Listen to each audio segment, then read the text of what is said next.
ಕನ್ನಡ ಪಠ್ಯ ಬೋಧನೆ ಹೊಸ ವಿಚಾರಗಳು ಅನ್ನುವ ಟಾಪಿಕನ್ನು ಕುರಿತು ನನ್ನ ಕೆಲವು ವಿಚಾರಗಳನ್ನು ಹಂಚಿಕೊಳ್ಳುವುದಕ್ಕೆ ಬಯಸ್ತೇನೆ.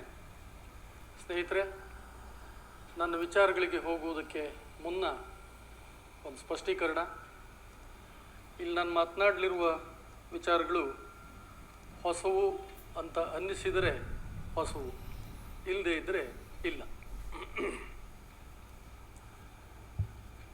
ಹೊಸತನ ಅಂತ ಅನ್ನುವುದು ಯಾವಾಗಲೂ ನಿತ್ಯ ನಿರಂತರವಾಗಿ ಅದು ವ್ಯಕ್ತಿನಿಷ್ಠವಾಗಿ ಕಾಲನಿಷ್ಠವಾಗಿ ಇರುವಂಥದ್ದು.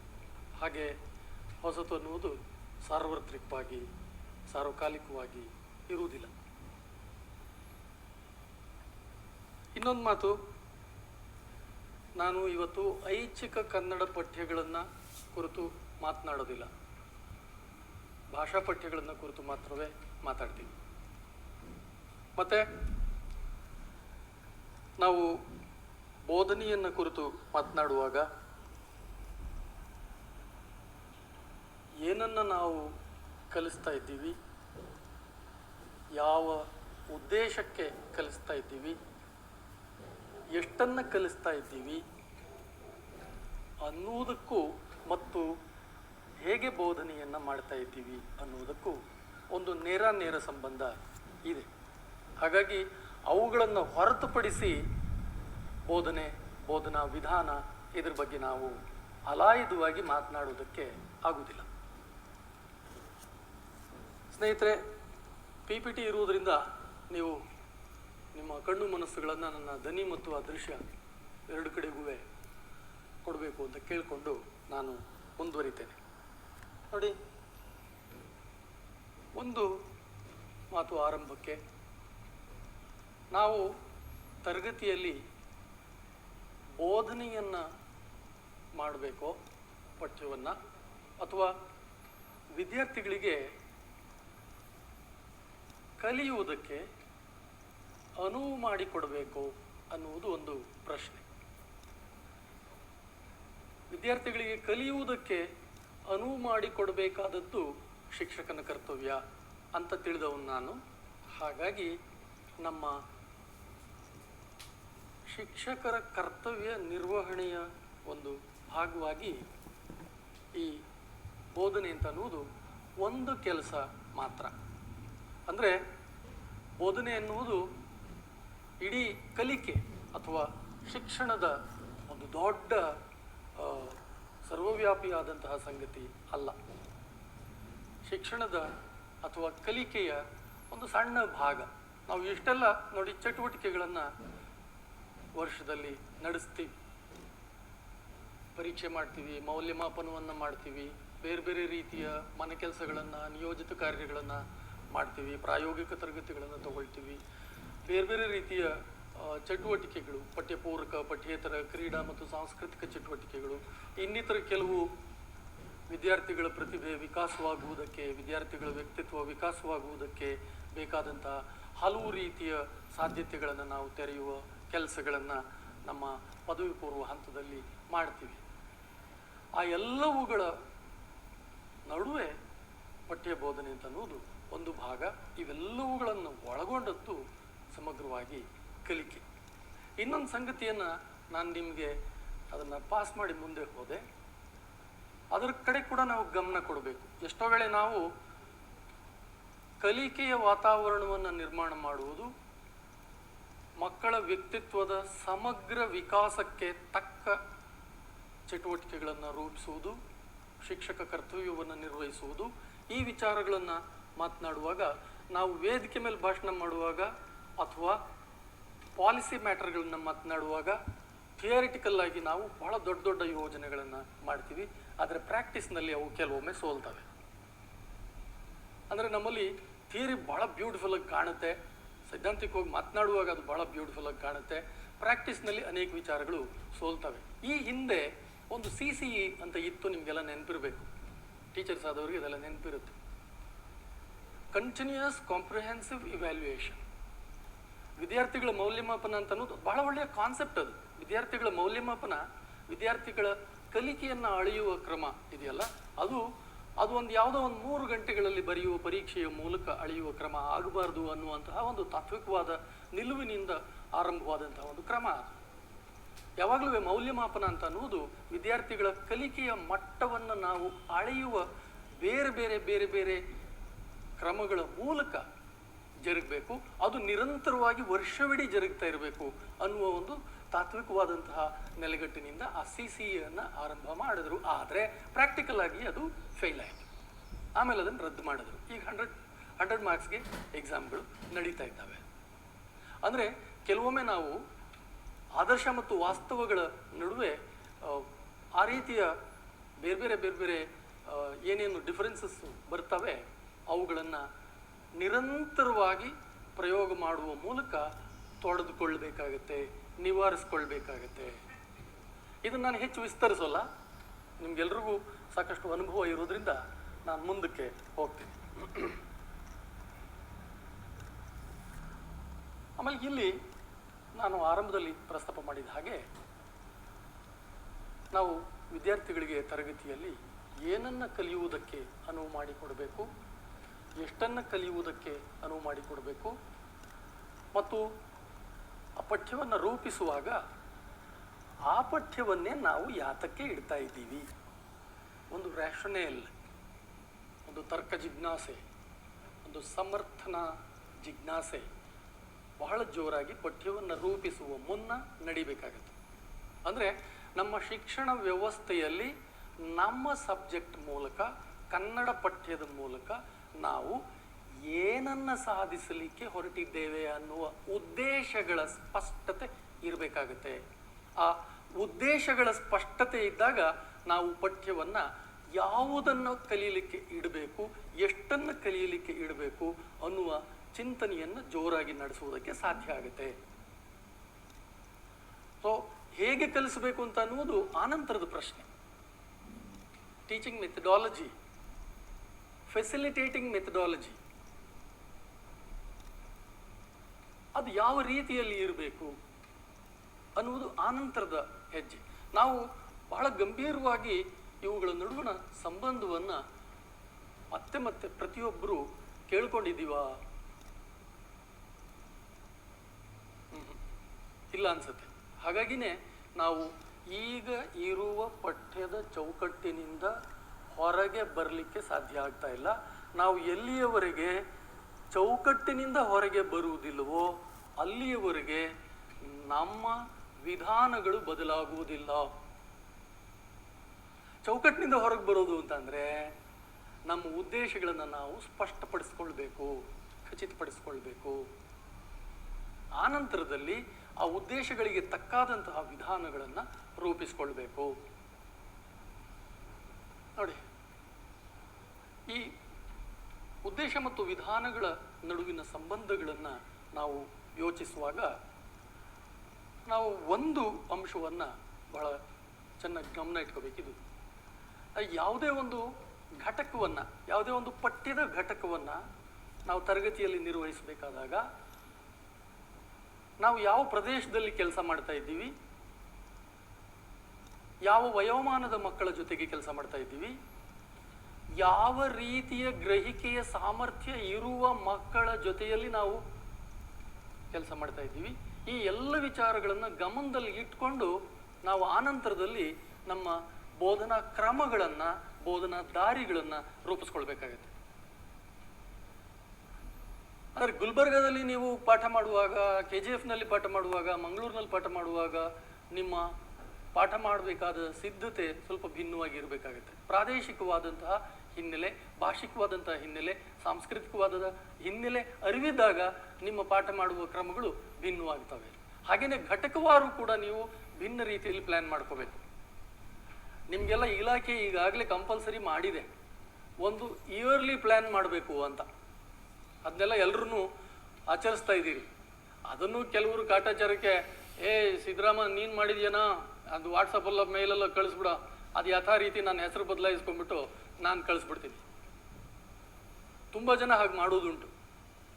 ನೀವು ಸ್ಥಳೀಯವಾದ ಅಗತ್ಯದ ಹಿನ್ನೆಲೆಯಲ್ಲಿ, ಘಟಕವಾರು ಅಗತ್ಯದ ಹಿನ್ನೆಲೆಯಲ್ಲಿ, ಕಾಲದ ಅವಧಿಯ ದೊರೆಯುವಿಕೆಯ ಹಿನ್ನೆಲೆಯಲ್ಲಿ ಬಹಳ ಮುಖ್ಯವಾಗಿ ನೀವೆಲ್ಲಿ ಪಾಠ ಮಾಡ್ತಾ ಇದ್ದೀರೋ, ನೀವು ಯಾವ ತರಗತಿಯಲ್ಲಿ ಪಾಠ ಮಾಡ್ತಾ ಇದ್ದೀರೋ ಆ ತರಗತಿಯಲ್ಲಿ ಇರುವ ವಿದ್ಯಾರ್ಥಿಗಳ ಕಲಿಕೆಯ ಸಾಮರ್ಥ್ಯದ ಹಿನ್ನೆಲೆಯಲ್ಲಿ ನೀವು ಇಯರ್ಲಿ ಪ್ಲಾನ್ ಮಾಡಬೇಕಾಗುತ್ತೆ.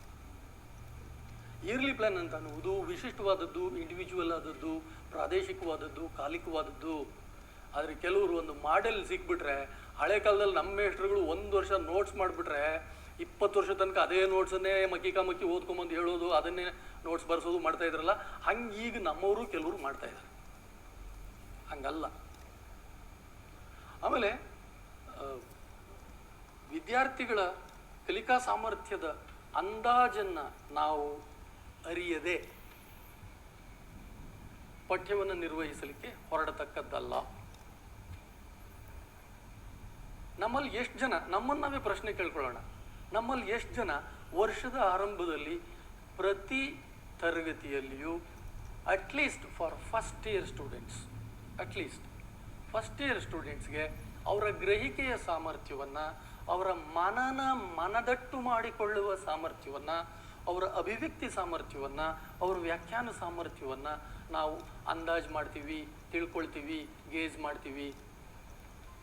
ಆ ಥರದ್ದೊಂದು ಸರ್ವೆ ಪ್ರೋಗ್ರಾಮ್ ಮಾಡಬೇಕಾಗುತ್ತೆ ನಾವು. ನಿಮ್ಮಲ್ಲಿ ನಿಮ್ಮ ಮಾದರಿ ಈ ಒಂದು ಇಯರ್ಲಿ ಪ್ಲ್ಯಾನ್ ಮಾಡೋದಕ್ಕೆ ಹೇಳಿದಾರಲ್ಲ, ಅದರಲ್ಲಿ ಮೊದಲಿಗೆ ಒಂದು ಬ್ರಿಡ್ಜ್ ಕೋರ್ಸ್ ಮಾಡಬೇಕು ಅಂತ ಹೇಳ್ತಾರೆ. ಸೇತುಬಂಧ, ಕೆಲವರು ಆ ಶಬ್ದನ ಬಳಸಿರ್ಬೋದು ನೀವು ನಿಮ್ಮ ಮಾಡೆಲ್ಗಳಲ್ಲಿ. ಆ ಬ್ರಿಡ್ಜ್ ಕೋರ್ಸ್ನ ಹಿನ್ನೆಲೆ ಏನು ಅಂತಂದರೆ, ಅಲ್ಲಿ ಯಾರೂ ಮಾಡಲ್ಲ ಬಿಡಿ, ಅದು ಬೇರೆ ಪ್ರಶ್ನೆ. ನೀವು ಮಾಡ್ತಾ ಇದ್ದೀರಾ ಅಂತ ನಿಮ್ಮನ್ನು ನೀವು ಕೇಳ್ಕೊಳ್ಳಿ. ಯಾರೋ ಒಬ್ರಿಬ್ರು ಪ್ರಯೋಗ ಮಾಡಬಹುದು, ಯಾರೂ ಮಾಡ್ತಾ ಇಲ್ಲ ಅಂತಲೂ ನಾನು ಸ್ವೀಪಿಂಗ್ ಸ್ಟೇಟ್ಮೆಂಟ್ ಕೊಡೋದಿಲ್ಲ. ಪ್ರಯೋಗಶೀಲರು ಎಲ್ಲ ಕಾಲದಲ್ಲಿಯೂ ಎಲ್ಲ ಕಡೆಯೂ ಇದ್ದೇ ಇರ್ತಾರೆ. ಆದರೆ ನಾವೆಲ್ಲರೂ ಇಂಥ ತರಬೇತಿಗಳಲ್ಲಿ ಹಾಜರಾಗುವಾಗ ಈ ಥರದ ಪ್ರಶ್ನೆಗಳನ್ನು ನಮ್ಮ ಮನಸ್ಸಿಗೆ ಹಾಕ್ಕೊಳ್ಬೇಕಾಗುತ್ತೆ. ನಾವು ಆ ಥರದ ಒಂದು ಸರ್ವೆ ಪ್ರೋಗ್ರಾಮ್, ಸರ್ವೇಕ್ಷಣೆ ನಾವು ಮಾಡ್ತೀವಾ?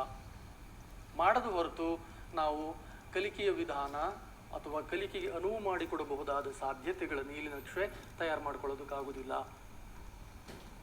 ಅದನ್ನು ಆಧರಿಸಿಯೇ ನಾವು ಕಲಿಕೆಗೆ ಅನುವು ಮಾಡುವ ನೀಲಿನಕ್ಷೆಯನ್ನು ತಯಾರು ಮಾಡಬೇಕು.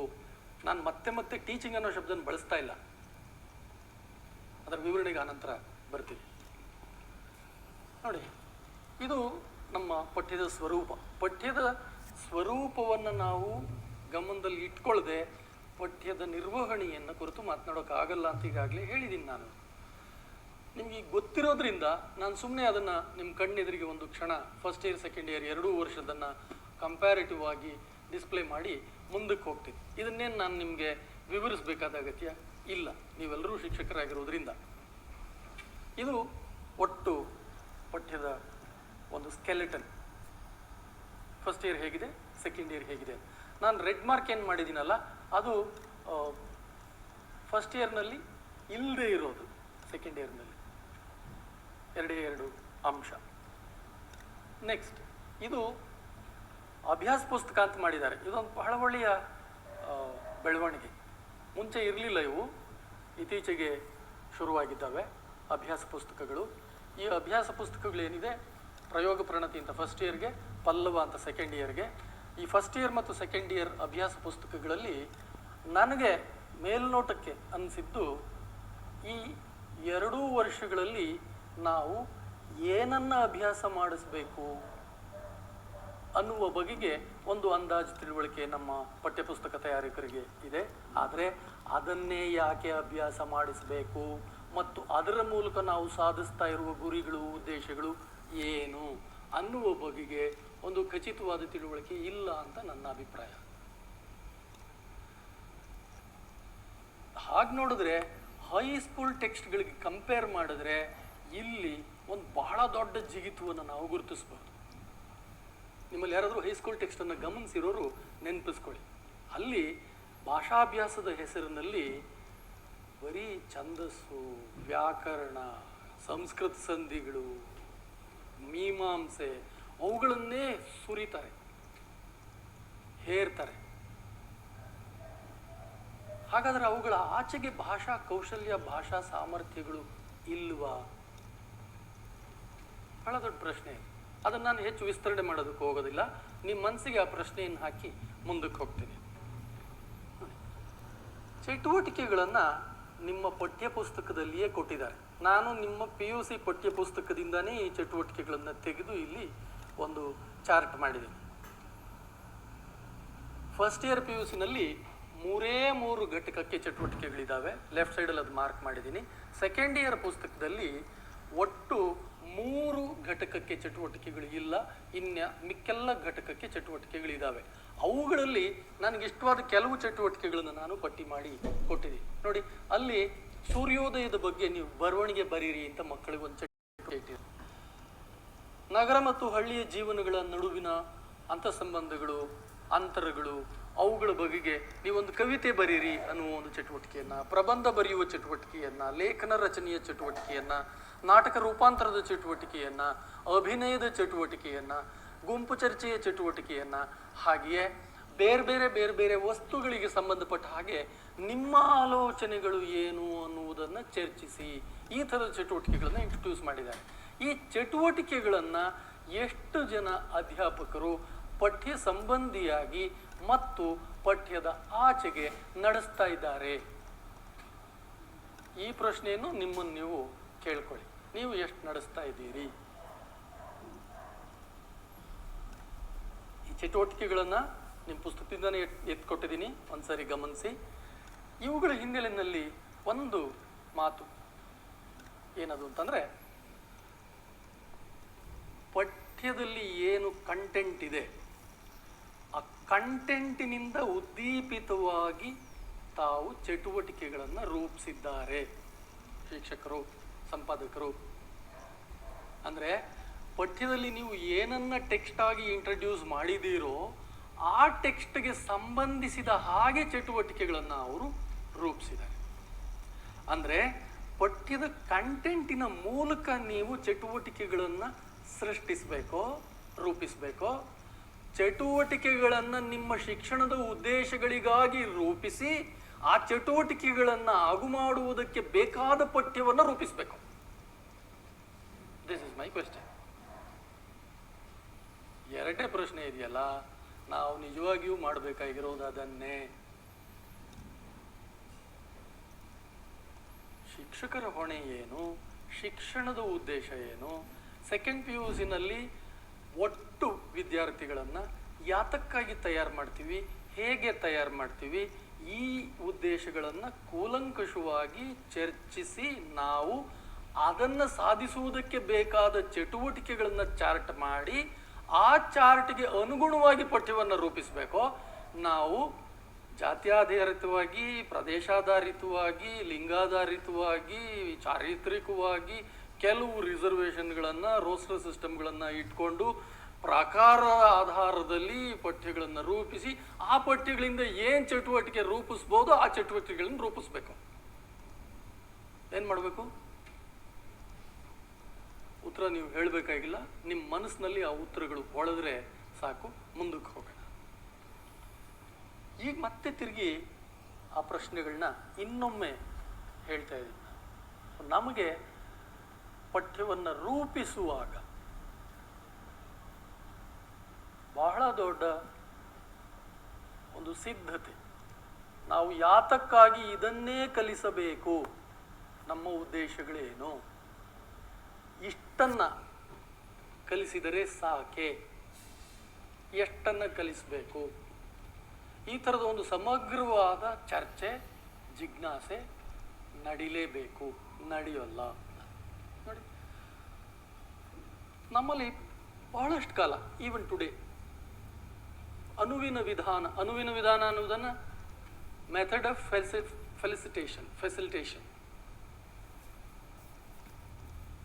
ಫೆಸಿಲಿಟೇಟ್ ಮಾಡುವಾಗ, ಕಲಿಯುವುದಕ್ಕೆ ಮಕ್ಕಳಿಗೆ ಅನುವು ಮಾಡಿಕೊಡುವಾಗ, ಆ ಅನುವು ಮಾಡಿಕೊಡುವ ವಿಧಾನ ಏನಿದೆ ಆ ವಿಧಾನಕ್ಕೂ ಮತ್ತು ಪಠ್ಯ ಸಾಮಗ್ರಿಗೂ ನಡುವೆ ನಂಟು ಇರಬೇಕು.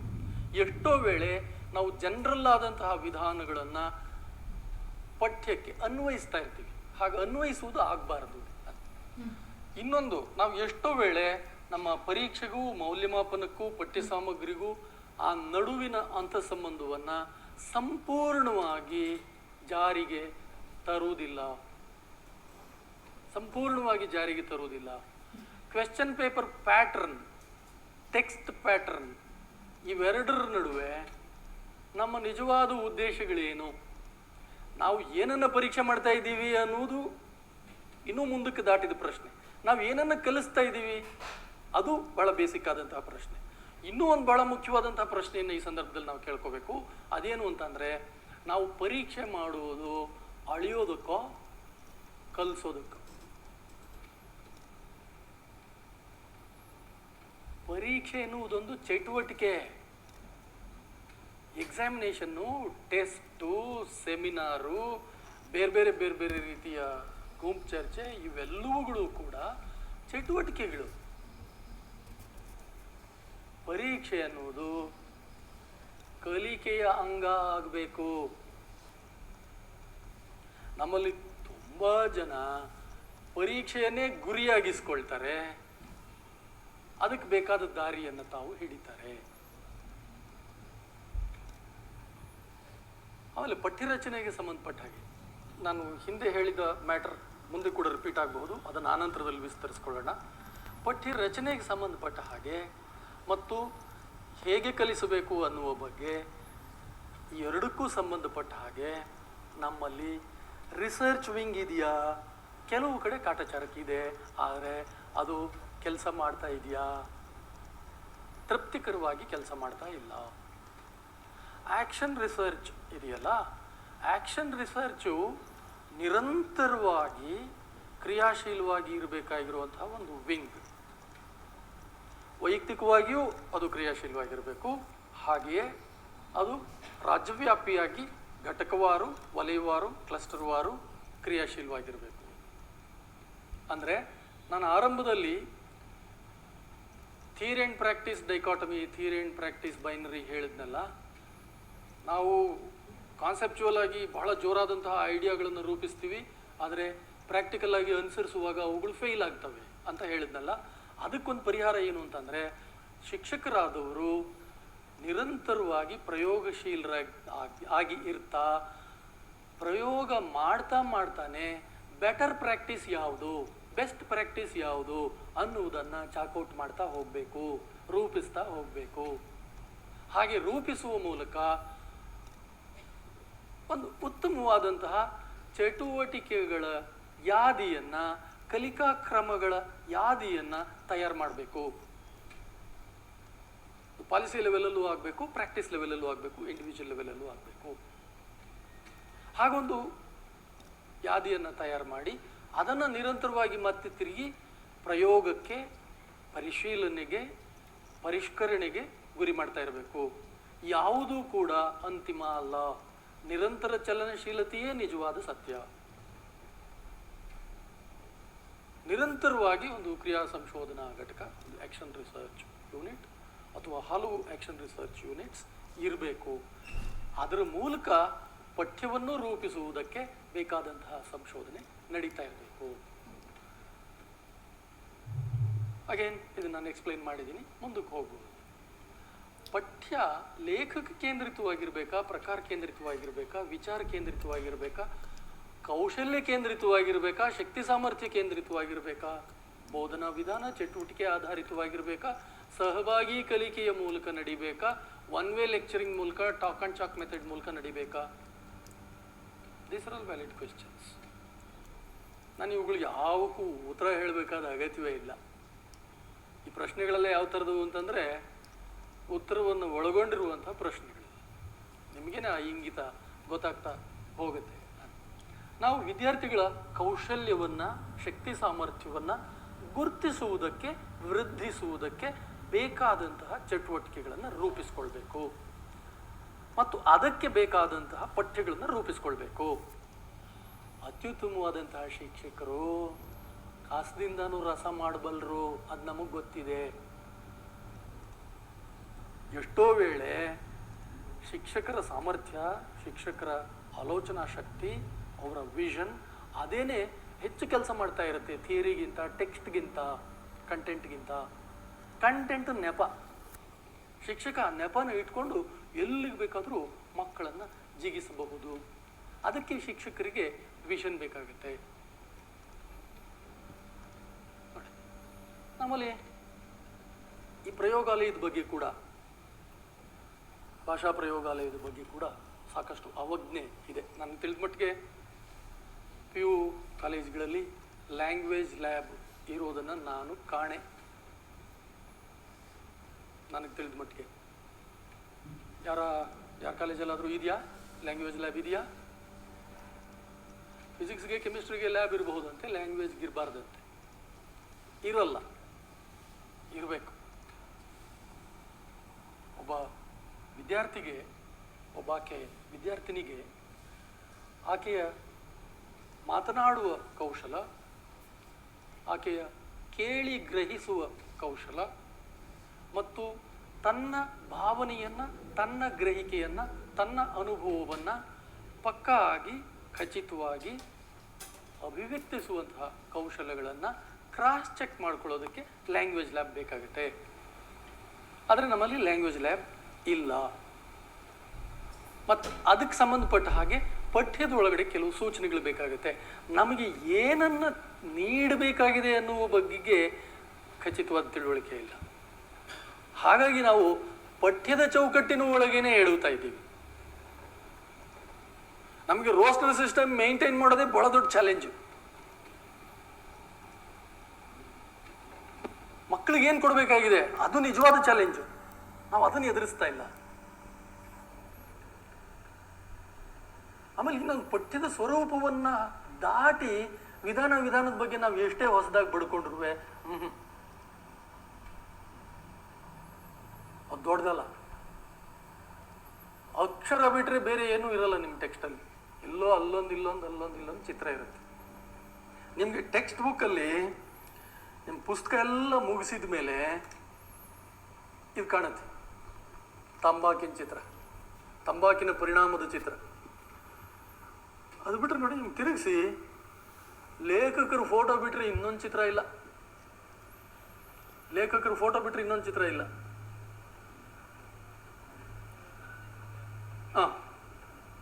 ಒಂದು ಎಕ್ಸೆಪ್ಷನ್, ಒಂದು ಆನೆ ಚಿತ್ರ ಅಥವಾ ಇನ್ನೊಂದು ಎಕ್ಸೆಪ್ಷನ್. ಹಾಗಾದ್ರೆ ಅಕ್ಷರ ರಾಶಿ ಮಾತ್ರವೇ ಪಠ್ಯವ? ಕೇಳುಪಠ್ಯ, ದೃಶ್ಯಪಠ್ಯ, ಚಿತ್ರಪಠ್ಯ, ಡಿಜಿಟಲ್ ರೂಪ, ಲೋಕ ಮುಂದಕ್ಕೆ ಹೋಗಿದೆ ಸರ್. PU ಮಕ್ಕಳ ಹತ್ರ ಮೊಬೈಲ್ ಕೈಯಲ್ಲಿರುತ್ತೆ. ಈಗೆಲ್ಲ ಇಂಟರ್ನೆಟ್ ಫ್ರೀ, ಅನ್ಲಿಮಿಟೆಡ್ ಪ್ಲಾನ್.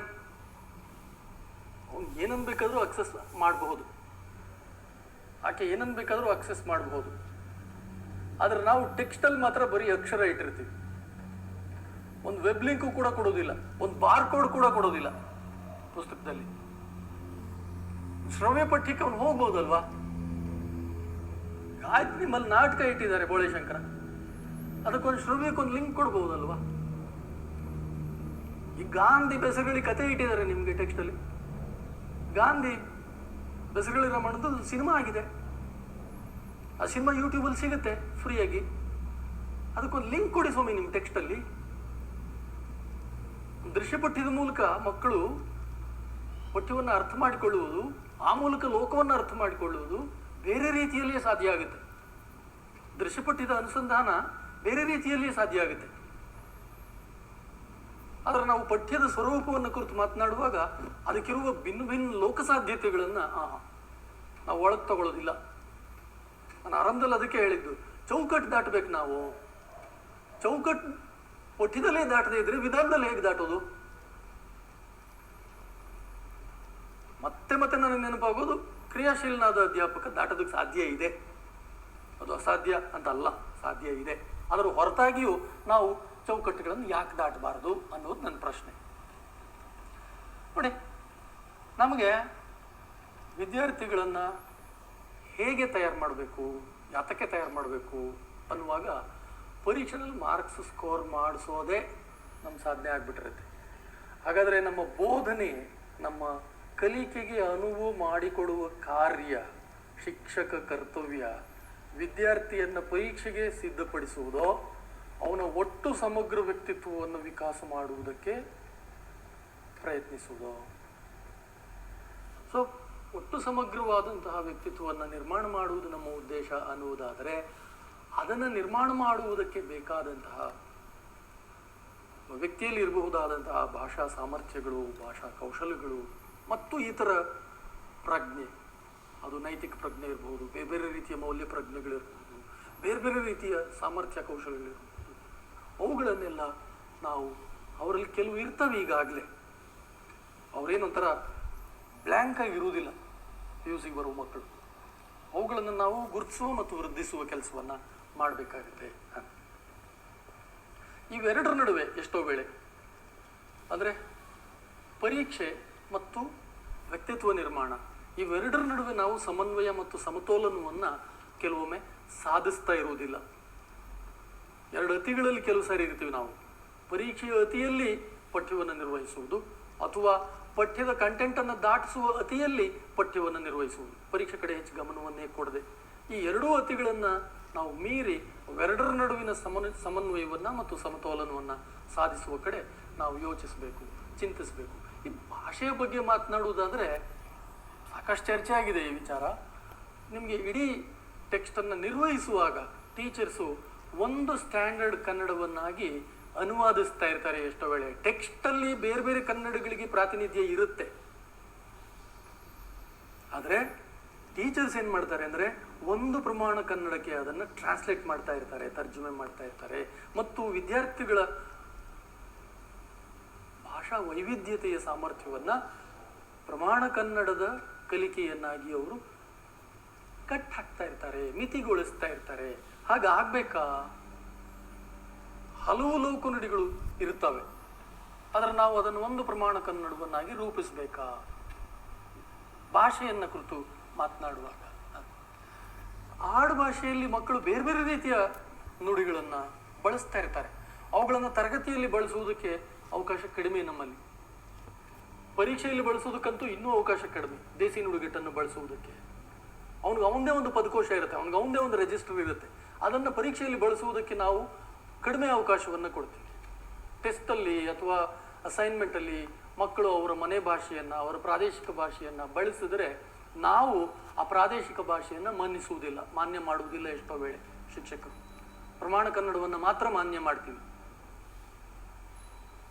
ಆಮೇಲೆ ಈ ಭೇದಗಳಿದೆಯಲ್ಲ, ಶುದ್ಧ ಅಶುದ್ಧ ಅನ್ನುವಂಥದ್ದು, ಗ್ರಾಮ್ಯ ಶಿಷ್ಟ ಅನ್ನುವಂಥದ್ದು, ಅವುಗಳು ನಮ್ಮ ತಲೆನಲ್ಲಿ ಕೂತ್ಬಿಟ್ಟಿದ್ದಾವೆ. ಶುದ್ಧ ಕನ್ನಡದ ಕಾನ್ಸೆಪ್ಟ್ ಇಲ್ಲ, ಅದು ಯಾರು ತಂದ್ರೆ ಗೊತ್ತಿಲ್ಲ. ಏನು ಶುದ್ಧ ಕನ್ನಡ ಅಂದರೆ? ಶುದ್ಧವಾಗಿ ಭಾಷೆ ಬರೆಯೋದು ಕಲ್ತಿಲ್ಲ ಸರ್ ನಮ್ಮ ಮಕ್ಕಳು ಅಂತ. ಏನು ಶುದ್ಧವಾಗಿ ಬರೆಯೋದು? ಆ ಚರ್ಚೆ ಭಾಳ ದೊಡ್ಡ ಚರ್ಚೆ, ಆ ಚರ್ಚೆಗೆ ನಾವು ಹೋಗೋದು ಬೇಡ. ನಾನು ಸುಮ್ಮನೆ ಅದನ್ನು ಒಂಚೂರು ಹಾಗೆ ಮೀಟಿ ಮುಂದಕ್ಕೆ ಹೋಗ್ತೀನಿ. ನೋಡಿ, ಲೋಕದಲ್ಲಿ 108 ರೀತಿಯ ಭಾಷೆಯ ಬಳಕೆಯ ವಲಯಗಳಿರ್ತವೆ.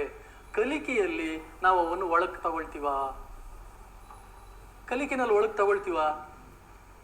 ತಗೊಳ್ಳೋದಿಲ್ಲ. ಸಾಹಿತ್ಯ ಪರಂಪರೆ, ಸಾಹಿತ್ಯ ಪ್ರಕಾರಗಳು, ಅವುಗಳನ್ನು ಬಿಟ್ಟರೆ ಮಿಕ್ಕ ಲೋಕ ಬಳಕೆಯ ಬೇರೆ ಬೇರೆ ಬೇರೆ ಬೇರೆ ವಿನ್ಯಾಸಗಳನ್ನು ನಾವು ಒಳಗೆ ತಗೊಳ್ಳಲ್ಲ. ಅಂದರೆ ಅದೊಂದು ದೊಡ್ಡ ಅಂತರ, ಕಂದಕ ನಿರ್ಮಾಣ ಆಗಿದೆ. ಲೋಕದಲ್ಲಿ ಕಲಿಯೋದು ಬೇರೆ ಇರುತ್ತೆ, ಕ್ಲಾಸಲ್ಲಿ ಕಲಿಯೋದು ಬೇರೆ ಇರುತ್ತೆ. ಹೋಗ್ಲಿ ಅವರನ್ನು ಸಾಹಿತಿಗಳನ್ನಾಗಿ ಆದರೂ ಓದುಗರನ್ನಾಗಿ ಆದರೂ ಉತ್ಪಾದಿಸ್ತಾ ಇರ್ತೀವಿ ಅಂದ್ರೆ ಅದೂ ಇಲ್ಲ.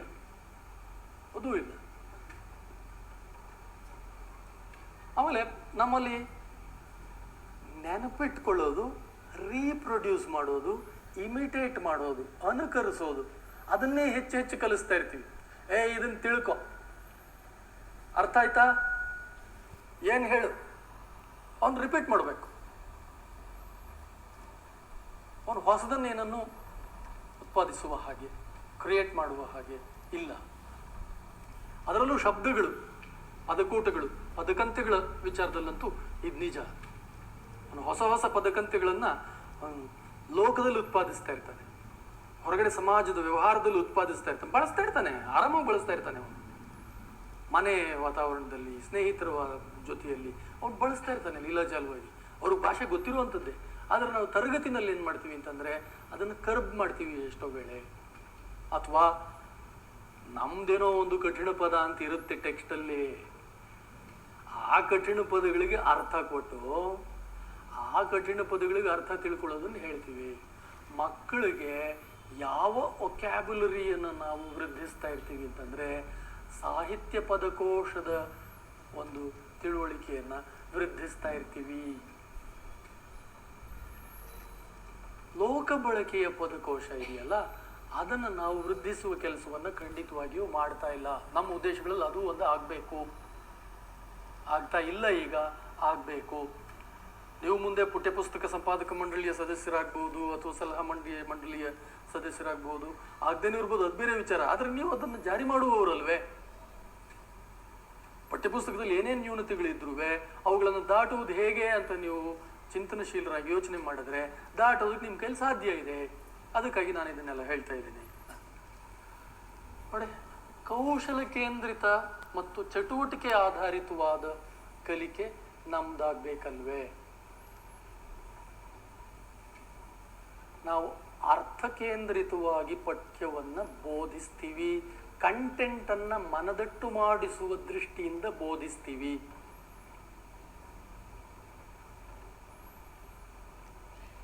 ಪಠ್ಯದ ಘಟಕವನ್ನು ಅದರ ಮೂಲಕ ವಿದ್ಯಾರ್ಥಿ ಪಡೆಯಬಹುದಾದಂತಹ ಬೇರೆ ಬೇರೆ ರೀತಿಯ ಕೌಶಲ್ಯ ಮತ್ತು ಸಾಮರ್ಥ್ಯಗಳನ್ನು ವೃದ್ಧಿಸುವುದಕ್ಕೆ ಬೇಕಾದ ಚಟುವಟಿಕೆಗಳನ್ನು ನಾವು ರೂಪಿಸುವುದು ಬಹಳ ಕಡಿಮೆ, ಅಥವಾ ಜಾರಿ ಮಾಡುವುದು ಬಹಳ ಕಡಿಮೆ. ಅವನಲ್ಲಿ ಗ್ರಹಿಕೆಯ ಕೌಶಲ, ವಿಶ್ಲೇಷಣಾ ಸಾಮರ್ಥ್ಯ, ಅವನದೇ ಆದಂತಹ ಸ್ವಂತ ನಿಲುವನ್ನು ತಳೆಯುವ ಶಕ್ತಿ, ಅವನಿಗಿರಬಹುದಾದಂತಹ ತರ್ಕಶಕ್ತಿ, ಇವುಗಳನ್ನು ವೃದ್ಧಿಸುವ ಕಾರಣಕ್ಕೆ ಬೇಕಾಗಬಹುದಾದ ಚಟುವಟಿಕೆಗಳನ್ನು ನಾವು ರೂಪಿಸಬೇಕು. ಅದಕ್ಕೆ ಯಾವ್ಯಾವ ಕೌಶಲ್ಯಗಳನ್ನು ರೂಪಿಸಬಹುದು ಮತ್ತು ಆ ಕೌಶಲ್ಯಗಳಿಗೆ ಬೇಕಾದ ಚಟುವಟಿಕೆಗಳನ್ನು ರೂಪಿಸಬಹುದು ಅನ್ನುವುದಕ್ಕೆ ನಮ್ಮದೇ ಆದಂತಹ ಒಂದು ಚಟುವಟಿಕೆಯ ಯಾದಿ, ಕೌಶಲಗಳ ಯಾದಿ, ಅದನ್ನು ಸಾಧ್ಯ ಮಾಡುವುದಕ್ಕೆ ಬೇಕಾದಂತಹ ಒಂದು ಆಕ್ಷನ್ ಪ್ಲ್ಯಾನ್, ಟೈಮ್ ಪ್ಲ್ಯಾನ್ ಬೇಕಾಗುತ್ತೆ.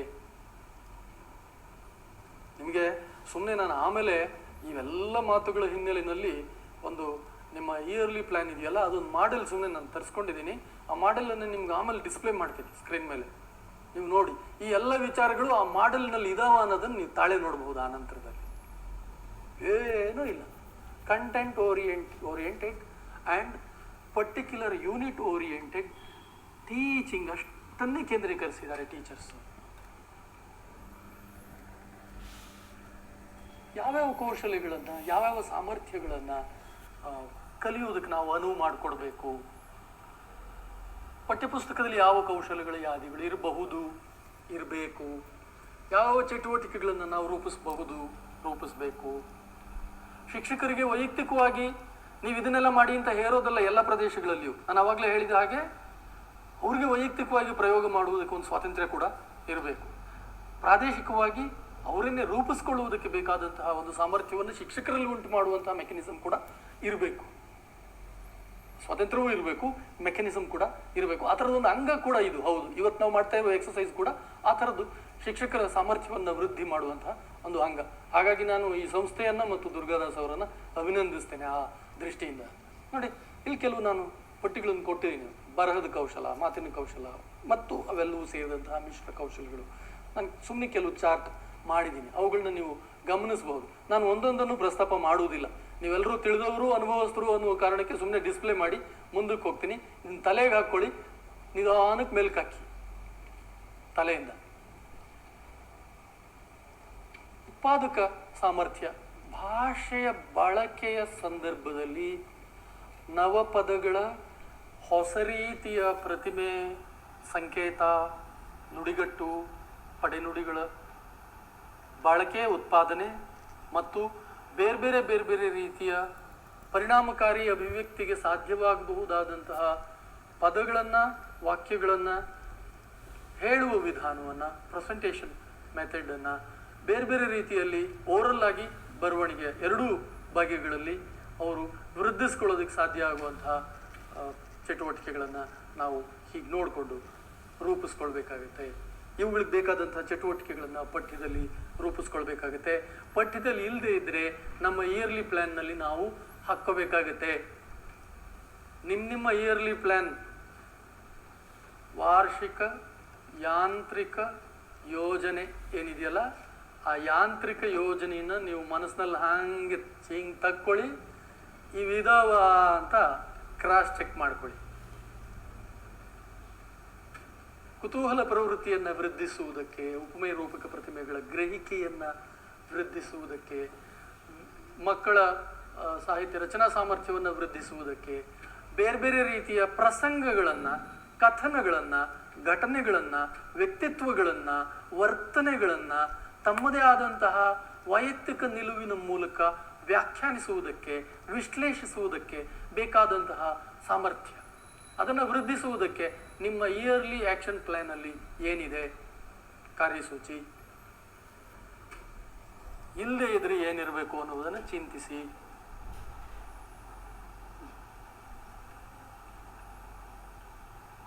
ಇವು ಮುಂದುವರೆದ ಹಾಗೆ ಆಮೇಲೆ ಈಗಾಗಲೇ ಸಾಹಿತ್ಯದ ಪಠ್ಯಗಳು ಬೇಕಾದಷ್ಟು ಟೆಕ್ಸ್ಟಲ್ಲಿ ಇರುವುದರಿಂದ ಆ ಸಾಹಿತ್ಯದ ಒಂದೊಂದು ಪಠ್ಯಗಳು ಕೂಡ ಒಂದೊಂದು ಭಿನ್ನವಾದಂತಹ ಭಾಷೆಯ ರೆಪ್ರೆಸೆಂಟೇಟಿವ್ಸ್, ಭಿನ್ನ ಭಾಷಿಕ ರೆಪ್ರೆಸೆಂಟೇಷನ್ ಅನ್ನು ನೀವು ಭಾಷಿಕವಾದ ಹಿನ್ನೆಲೆಯಲ್ಲಿಯೂ ಕೂಡ ಚರ್ಚಿಸುವುದಕ್ಕೆ, ವಿಶ್ಲೇಷಿಸುವುದಕ್ಕೆ ಮತ್ತು ಆ ಚರ್ಚೆ ಮತ್ತು ವಿಶ್ಲೇಷಣಾ ಸಾಮರ್ಥ್ಯವನ್ನು ಮಕ್ಕಳಲ್ಲಿ ವೃದ್ಧಿಸುವುದಕ್ಕೆ ಬಳಸೋದಕ್ಕೆ ಸಾಧ್ಯ ಇದೆ. ನಾವು ಯಾವಾಗಲೂ ಕೂಡ ಪಾರ್ಟಿಸಿಪೇಟರಿ ಲರ್ನಿಂಗ್ ಇದೆಯಲ್ಲ ಆ ಮೆಥಡ್ನಲ್ಲೇ ಹೋಗಬೇಕು. ಇವಾಗ ನೀವೆಲ್ಲ ಟೀಚರ್ಸು, ನಿಮಗೆ ಗ್ರಹಿಕೆಯ ಸಾಮರ್ಥ್ಯ, ತಾಳಿಕೆಯ ಸಾಮರ್ಥ್ಯ ಹೆಚ್ಚಿರುತ್ತೆ. ನಾನು ಹೇಳಿದ್ರೆ ನೀವು ಕೇಳ್ತೀರಿ. ಅದರ ತರಗತಿಯಲ್ಲಿ ಹಾಗೆ 100% ಒಂದು ರೀತಿಯಲ್ಲಿ ಕಾಂಪ್ರಿಹೆನ್ಸಿವ್ ಆದಂತಹ, ಕಂಟಿನ್ಯೂಸ್ ಆದಂತಹ ಕಾನ್ಸಂಟ್ರೇಷನ್ ಮಕ್ಕಳಿಗೆ ಇರುವುದಿಲ್ಲ. ಆ ಏಜೆ ಆ ಥರದ್ದು. ಅವಾಗ ನೀವು ಅವರನ್ನು ಒಂದು ಪಾರ್ಟಿಸಿಪೇಟರಿ ಲರ್ನಿಂಗ್ ಮೆಥಡ್ಗೆ ಎಳಿಬೇಕಾಗತ್ತೆ. ಪ್ರತಿಯೊಬ್ಬರೂ ಪಾಲ್ಗೊಳ್ಳುವ ಹಾಗೆ, ಕಲಿಕೆಯ ಚಟುವಟಿಕೆಗಳಲ್ಲಿ ಪಾಲ್ಗೊಳ್ಳುವ ಹಾಗೆ ಅವರನ್ನು ಎಳಿಬೇಕಾಗತ್ತೆ. ಬೇರೆ ಬೇರೆ ರೀತಿಯ ಸಾಮಾಜಿಕ ಭಾಷಾ ಪ್ರಭೇದಗಳನ್ನು ಅವರಿಗೆ ಪರಿಚಯಿಸಬೇಕಾಗತ್ತೆ. ಈಗ ನಿಮ್ಮಲ್ಲೇ ನಾಗವೇಣಿ ಕಥೆ ಇದೆ ಟೆಕ್ಸ್ಟಲ್ಲಿ. ಇವ್ರದ್ದು ಧರಣಿಯವ್ರದ್ದು ಒಂದು ಲೇಖನ ಇದೆ. ವಾಲಿಕಾರರದೊಂದು ಚಿಕ್ಕ ಕಥೆ ಇದೆ. ಅದು ಕಥೆಯೋ, ಅನುಭವ ನಿರೂಪಣೆಯೋ, ಆತ್ಮಕಥನದ ತುಣುಕೋ, ಬೇರೆ ಚರ್ಚೆ. ಪ್ರಾದೇಶಿಕವಾದಂತಹ ಪದ ಸಂಪತ್ತು ಏನಿದೆ ಅವುಗಳನ್ನು ಮಕ್ಕಳಿಗೆ ತಿಳಿಸಬೇಕಾಗತ್ತೆ, ಅದನ್ನು ವೃದ್ಧಿಸಬೇಕಾಗತ್ತೆ. ಆಮೇಲೆ ಇನ್ನು ಬೇರೆ ಬೇರೆ ರೀತಿಯ ರೂಪಾಂತರದ ಸಾಧ್ಯತೆಗಳು, ಸಾಮರ್ಥ್ಯಗಳು, ಆ ಸಾಮರ್ಥ್ಯಗಳನ್ನು ನಾವು ವೃದ್ಧಿಸುವುದಕ್ಕೆ, ಬೇಕಾದ ಚಟುವಟಿಕೆಗಳನ್ನು ರೂಪಿಸಿಕೊಳ್ಳುವುದಕ್ಕೆ ಸಾಧ್ಯ ಇದೆ. ನೋಡಿ, ಗಾಂಧಿ ಕಥೆಯನ್ನು ಒನ್ಲೈನ್ ಸ್ಟೋರಿ ಮೇಕಿಂಗ್ ಹೇಗೆ ಮಾಡಬಹುದು, ಮಕ್ಕಳಿಗೆ ಆ ಥರದ್ದೊಂದು ಟಾಸ್ಕ್ ಕೊಡಬಹುದು. Class room task within 1 hour ಈ ಥರದ್ದೊಂದು ಸಣ್ಣ ಪ್ರಸಂಗವನ್ನು ನಿರ್ಮಾಣ ಮಾಡಿ ಎಲ್ರಿಗೂ ಇಂಡಿವಿಜುವಲ್ ಟಾಸ್ಕ್ ಕೊಡ್ಬೋದು, ಗ್ರೂಪ್ ಟಾಸ್ಕ್ ಕೊಡ್ಬೋದು. ನಿಮ್ಮ ಇಯರ್ಲಿ ಪ್ಲಾನಿಂಗಲ್ಲಿ ಇಂಡಿವಿಜುವಲ್ ಟಾಸ್ಕ್, ಗ್ರೂಪ್ ಟಾಸ್ಕ್ ಎಲ್ಲಾದರೂ ಇದೆಯಾ ಚೆಕ್ ಮಾಡ್ಕೊಳ್ಳಿ. ಇಲ್ಲದೆ ಇದ್ರೆ ನೆಕ್ಸ್ಟ್ ಇಯರ್ ಇಂಟ್ರೊಡ್ಯೂಸ್ ಮಾಡ್ಕೊಳ್ಳಿ ದಯವಿಟ್ಟು. Individual task, group task, class task, total class task, ಆ ಥರದ ಟಾಸ್ಕ್ಗಳನ್ನ ಕೊಡುವುದಕ್ಕೆ ಸಾಧ್ಯ ಇದೆ. ಆ ಟಾಸ್ಕ್ಗಳನ್ನ ರೂಪಿಸ್ಬೇಕಾಗತ್ತೆ. ಬೇರೆ ಬೇರೆ ಬೇರೆ ಬೇರೆ ಉದ್ದೇಶಗಳನ್ನ ಇಟ್ಕೊಂಡು, ಬೇರೆ ಬೇರೆ ಬೇರೆ ಬೇರೆ ಸಾಧ್ಯತೆಗಳನ್ನ ಇಟ್ಕೊಂಡು ರೂಪಿಸ್ಬೇಕಾಗತ್ತೆ. ಇವಾಗ ಬೇಂದ್ರೆದ ಪದ್ಯ ಇದೆ, ಗೊತ್ತಿಲ್ಲ ನಿಮ್ಮ ತರಗತಿ ಒಳಗಡೆ ಯಾವುದೋ ಒಂದು ಹುಡುಗ ಅಥವಾ ಹುಡುಗಿ ಹಾಡುವ ಒಂದು ಕಲೆ, ಪ್ರತಿಭೆ ಇರಬಹುದು. ಈಗಾಗಲೇ ಹಾಡಿರೋರ ಹಾಡನ್ನ ನೀನು ಕಲ್ತು ರೀಪ್ರೊಡ್ಯೂಸ್ ಮಾಡಮ್ಮ ಅಂತ ಹಾಡಿಸೋದು ಬೇರೆ. ಮೇಡಮ್ಮ ಇದೊಂದು ಹಾಡು ಕೊಡ್ತೀನಿ, ಇದಕ್ಕೆ ನೀನೇ ಒಂದು ರಾಗ ಹಾಕಮ್ಮ ಅನ್ನೋದು ಬೇರೆ. ಆ ರೀತಿಯಲ್ಲಿ ಒಂದು ಕ್ರಿಯೇಟಿವ್ ಮೈಂಡನ್ನು ಡೆವಲಪ್ ಮಾಡುವುದು ಮತ್ತು ಅವರೊಳಗೆ ಆ ಥರದ ಒಂದು ಪ್ರತಿಭೆ ಇದ್ದಲ್ಲಿ ಆ ಪ್ರತಿಭೆಯನ್ನು ಹೆಕ್ಕುವುದಕ್ಕೆ, ತೆಗೆಯುವುದಕ್ಕೆ, ಗುರುತಿಸುವುದಕ್ಕೆ ಪ್ರಯತ್ನಿಸುವುದು. ಎಷ್ಟೋ ವೇಳೆ ವಿದ್ಯಾರ್ಥಿಗಳಿಗೆ ನಮ್ಮ ಎಕ್ಸ್ಪರ್ಟೆನ್ಸಿ ಆಫ್ ಏರಿಯಾ ಆರ್ ನಮ್ಮ ಟ್ಯಾಲೆಂಟ್ ಏರಿಯಾ ಏನು ಅನ್ನೋದು ಗೊತ್ತಿರಲ್ಲ. ನಾವು ಗುರುತಿಸ್ಬಿಟ್ಟು ಸುಮ್ಮನೆ ಹಿಂಗೆ ಬೆರಳು ತೋರಿಸಿದ್ರೆ ಅವರ ದಾರಿಲಿ ಹೊಟ್ಟೋಗ್ತಾರೆ. ಅವರ ಪ್ರತಿಭೆಯ ಸಾಧ್ಯತೆ, ಅವರ ಸಾಮರ್ಥ್ಯದ ಸಾಧ್ಯತೆಗಳನ್ನು ಗುರುತಿಸುವ ಕೆಲಸವನ್ನು ಮಾಡಬೇಕು. ವೃದ್ಧಿಸೋಕೆ ಆಗದೆ ಇದ್ರೆ ಕೆಲವೊಮ್ಮೆ ಅವ್ರಿಗೊಂಚೂರು ಆ ಕಡೆಗೆ ಬೆರಳು ತೋರಿಸಿದ್ರೆ ಅವರು ಮುಂದಕ್ಕೆ ಹೋಗ್ತಾರೆ. ಒಂದು ಸಣ್ಣ ಅವಕಾಶ, ಯಾರೋ ಒಬ್ಬನಿಗೆ ಒಂದು ಕ್ಲಾಸ್ನಲ್ಲಿ ತುಂಬ ತೀಟೆ ಮಾಡ್ತಾ ಇರ್ತಾನೆ, ಅವ್ನಿಗೊಂದು ಏಕಪಾತ್ರ ಅಭಿನಯದ ಅವಕಾಶ ನೀವು ಕೊಟ್ಟರೆ ಅವ್ನು ಏಕಪಾತ್ರ ಅಭಿನಯ ಮಾಡುವ ಮೂಲಕ ಅವ್ನು ದೊಡ್ಡ ಕಲಾವಿದನಾಗಿ ಮುಂದೆ ಬೆಳಿಬಹುದು. ಅವ್ನು ಯಾವಾಗಲೂ ಬೆಳೆದಾಗ ಅವನು 50ನೋ 45ನೋ ವಯಸ್ಸಿನಲ್ಲಿ ನಮ್ಮ ಮೇಷ್ಟ್ರು ನಾನು PUC ಇದ್ದಾಗ ಹಿಂಗೆ ನನಗೊಂದು ಏಕಪಾತ್ರ ಅಭಿನಯಕ್ಕೆ ಅವಕಾಶ ಕೊಟ್ಟಿದ್ರು. ಆವಾಗಲೇ ನನಗೆ ಗೊತ್ತಾಗಿದ್ದು ನನ್ನೊಳಗೂ ಒಬ್ಬ ಕಲಾವಿದ ಇದ್ದಾನೆ ಅಂತ. ಹುಡುಗರೆಲ್ಲ ಮೆಚ್ಚಿ ಚಪ್ಪಾಳೆ ಹೊಡೆದ್ರು. ನನಗೆ ಯಾವಾಗಲೂ ಮೇಷ್ಟ್ರು ತೂಚಿ ಅಂತ ಬೈಯೋರು, ಶಟಪ್ ನಾನ್ಸೆನ್ಸ್ ಅಂತ ಅನ್ನೋರು. ಹುಡುಗರೆಲ್ಲ ಚಪ್ಪಾಳೆ ಹೊಡೆದಾಗ ನನಗೆ ಭಾಳ ಖುಷಿ ಆಗೋಯ್ತು. ನಾನು ಏಕಪಾತ್ರ ಮಾಡೋದ್ರಲ್ಲಿ ಎಕ್ಸ್ಪರ್ಟ್ ಆಗಿಬಿಟ್ಟೆ. ಆಮೇಲೆ ನಾನು ದೊಡ್ಡ ಕಲಾವಿದನಾಗಿ ಬೆಳೆದೆ. ಆ ಮೇಷ್ಟ್ರಿಗೆ ದೊಡ್ಡ ನಮಸ್ಕಾರ ಅಂತಾನೆ ಅನ್ಬೋದು. ಸೊ ವಿದ್ಯಾರ್ಥಿಗಳಲ್ಲಿ ಇರಬಹುದಾದಂಥ ಅವರ ಸಾಮರ್ಥ್ಯ, ಅವರ ಶಕ್ತಿ, ಆ ಏರಿಯಾ ಯಾವುದು ಅನ್ನೋದನ್ನು ನೀವು ಗುರುತಿಸ್ಬೇಕು. ಮತ್ತು ಯಾವ ಯಾವ ವಿದ್ಯಾರ್ಥಿಯ ದೌರ್ಬಲ್ಯಗಳು ಯಾವುದ್ಯಾವುದು ಅನ್ನುವುದನ್ನು ಗುರುತಿಸಬೇಕು ಮತ್ತು ಅವುಗಳನ್ನು ನಿವಾರಿಸುವುದಕ್ಕೆ ಬೇಕಾದ ಚಟುವಟಿಕೆಗಳನ್ನು ಶಿಕ್ಷಕನಾದವನು ರೂಪಿಸಬೇಕಾಗುತ್ತೆ. ಆ ದೃಷ್ಟಿಯಿಂದ ಅವನು ಕೇವಲ ಶಕ್ತಿಗಳನ್ನು ಗುರುತಿಸುವ ವ್ಯಕ್ತಿ ಅಲ್ಲ, ಅವರವರ ದೌರ್ಬಲ್ಯಗಳನ್ನು ಗುರುತಿಸಿ ನಿವಾರಿಸುವ ವ್ಯಕ್ತಿ ಕೂಡ ಹೌದು. ಅದು ನಿಮಗೆ ಗೊತ್ತಾಗುತ್ತೆ. ಒಂದು ಸಣ್ಣ ಅಬ್ಸರ್ವೇಷನ್ ಇದ್ದರೆ, ಕ್ಲಾಸ್ ರೂಮ್ ಅಬ್ಸರ್ವೇಷನ್ ಇದ್ದರೆ ಗೊತ್ತಾಗುತ್ತೆ. ಆದರೆ ನಮ್ಮ ಎಷ್ಟೋ ಶಿಕ್ಷಕರಿಗೆ ಎಂಥದ್ದು ಅಂತಂದರೆ ಕರ್ಮ, ಅವರು ಮಕ್ಕಳ ಮೇಲೆ ಇಂಪ್ರೆಸ್ ಮಾಡೋದ್ರ ಕಡೆನೇ ಯೋಚನೆ ಮಾಡ್ತಿರ್ತಾರೆ. ಇವತ್ತು ಸಾಕತ್ ಪಾಠ ಮಾಡೋದಮ್ಮ, ಚೆಚ್ಚಾಕ್ಬಿಟ್ಟೆ, ಇವತ್ತು ಸತ್ತೋಗಿರ್ತಾರೆ ಹುಡುಗರು. ನಿಮ್ಮ ಪಾಂಡಿತ್ಯ ಪ್ರದರ್ಶನದ ವೇದಿಕೆ ಅಲ್ಲ ಸ್ವಾಮಿ ಅದು. ಅವರ ಶಕ್ತಿ ಮತ್ತು ಸಾಮರ್ಥ್ಯಗಳನ್ನು, ಕೌಶಲಗಳನ್ನು, ಅವರ ಪ್ರತಿಭೆಯ ಸಾಧ್ಯತೆಗಳನ್ನು ಗುರುತಿಸುವ, ಅವರ ದೌರ್ಬಲ್ಯಗಳನ್ನು ಗುರುತಿಸುವ, ಅವುಗಳನ್ನು ತಿದ್ದುವ, ವೃದ್ಧಿಸುವ. ದೌರ್ಬಲ್ಯಗಳನ್ನಲ್ಲ, ಶಕ್ತಿ ಸಾಮರ್ಥ್ಯ ಕೌಶಲ್ಯಗಳನ್ನ ವೃದ್ಧಿಸುವ ಕೆಲಸ ನಿಮ್ಮದು. ನಿಮ್ಮನ್ನು ನೀವು ನಿಮ್ಮ ಬೌದ್ಧಿಕ ಸಾಮರ್ಥ್ಯವನ್ನು ಪ್ರೆಸೆಂಟ್ ಮಾಡುವಂತಹ ಅವಕಾಶ ಅದು ಅಂತ ಅಂದ್ಕೋಬೇಡಿ, ಅಂದ್ಕೋಬಾರ್ದು ಯಾವುದೇ ಶಿಕ್ಷಕ. ಕೆಲವು ಸಾಧಾರಣವಾದಂತಹ ಟೀಚರ್ಸು ಮಕ್ಕಳಿಗೆ ತುಂಬ ಹೆಚ್ಚು ಪ್ರೀತಿಪಾತ್ರರಾಗ್ತಾರೆ. ಎಷ್ಟೋ ವೇಳೆ ಬೌದ್ಧಿಕವಾಗಿ ಹೆಸರು ಮಾಡಿರುವಂತಹ ಟೀಚರ್ಸು ಕ್ಲಾಸ್ ರೂಮಲ್ಲಿ ಎಷ್ಟೋ ವೇಳೆ ಫೇಲ್ ಆಗ್ತಾ ಇರ್ತಾರೆ. ಯಾಕೆ ಅಂತಂದರೆ ಮಕ್ಕಳಿಗೆ ರೀಚ್ ಆಗ್ತಾ ಇರಲ್ಲ. ಅವರು ದೊಡ್ಡ ಭಾಷಣಕಾರರಾಗಿರ್ತಾರೆ ಕೆಲವರು, ನಮ್ಮ ಜೊತೆ ಇರೋರು ಕಲೀಗ್ಸು, ಅವ್ರ ಮಕ್ಕಳಿಗೆ ರೀಚ್ ಆಗ್ತಾ ಇರಲ್ಲ. ಅವ್ರಿಗೆ ಏನು ಬೇಕೋ ಅದನ್ನು ಕೊಡ್ತಾ ಇರಲ್ಲ. ಅವರು ಅದ್ರ ಕಡೆ ನಾವು ಹೆಚ್ಚು ಗಮನ ಕೊಡ್ತಾ ಇರಲ್ಲ, ಆ ಪಾಸಿಬಿಲಿಟೀಸ್ ಕಡೆ ನಾವು ಹೆಚ್ಚು ಗಮನ ಕೊಡ್ತಾ ಇರಲ್ಲ. ನಾವು ನಮ್ಮದೇ ಆಕ್ಟಿವಿಟಿ ಚಾರ್ಟ್ ಒಂದು ಮಾಡ್ಕೋಬೇಕು. ಯಾರು ಪಠ್ಯ ಪುಸ್ತಕದಲ್ಲಿದೆ. ನಾನು ಸುಮಾರು ಒಂದು ಕರ್ನಾಟಕದ ಬೇರೆ ಬೇರೆ ಭಾಗಗಳಿಂದ ನೋಡಿ ಸರ್ 5 ಜನದ್ದು ಇಯರ್ಲಿ ಪ್ಲ್ಯಾನ್ ತರಿಸ್ಕೊಂಡೆ. ಯಾರ ಹತ್ರನೂ ಒಂದು ಆಕ್ಟಿವಿಟಿ ಚಾರ್ಟ್ ಇಲ್ಲ ಸರ್.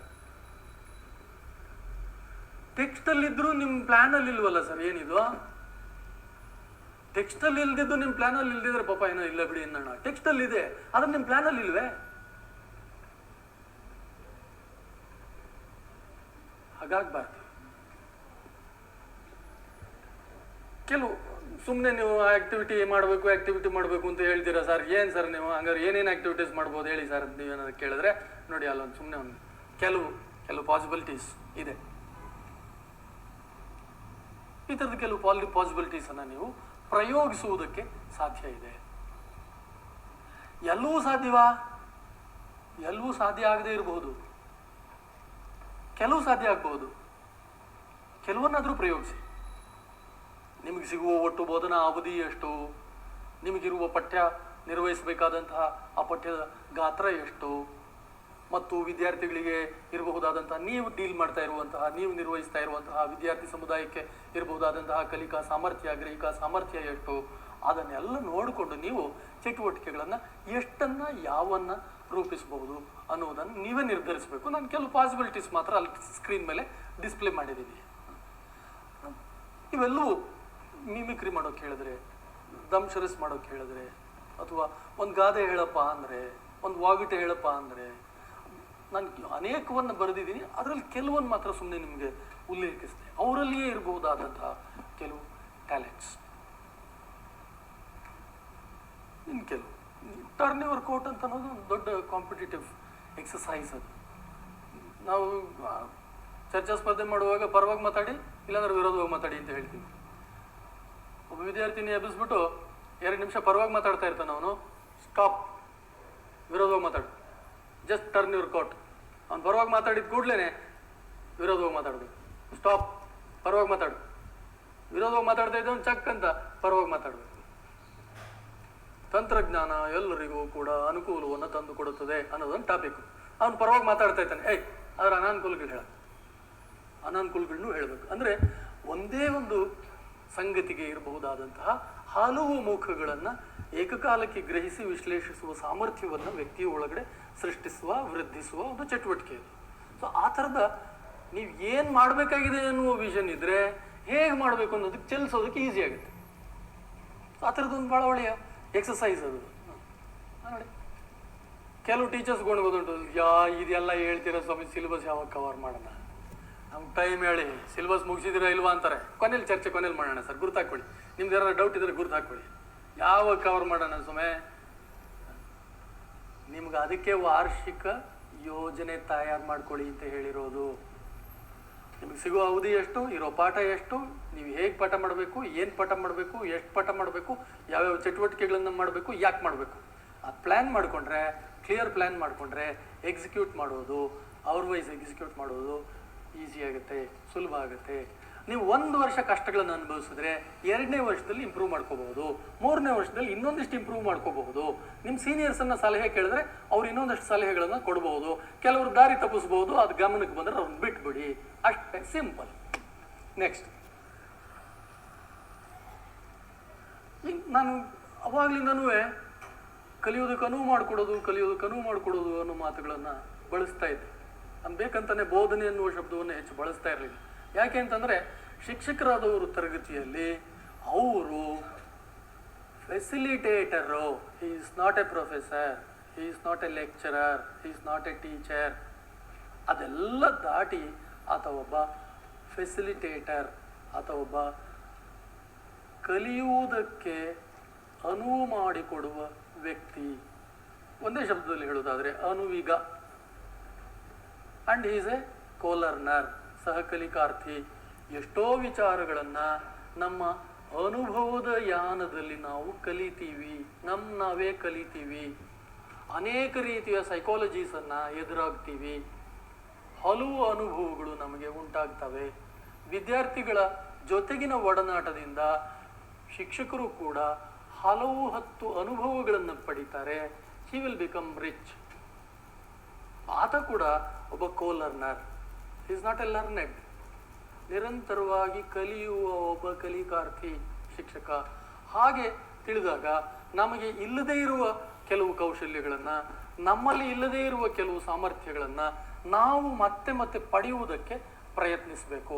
ಯಾವುದಿಲ್ವೋ ಅದು. ನಮಗೆ ಕಂಪ್ಯೂಟರ್ ಬರಲ್ವಾ, ಕಲಿಬೇಕು.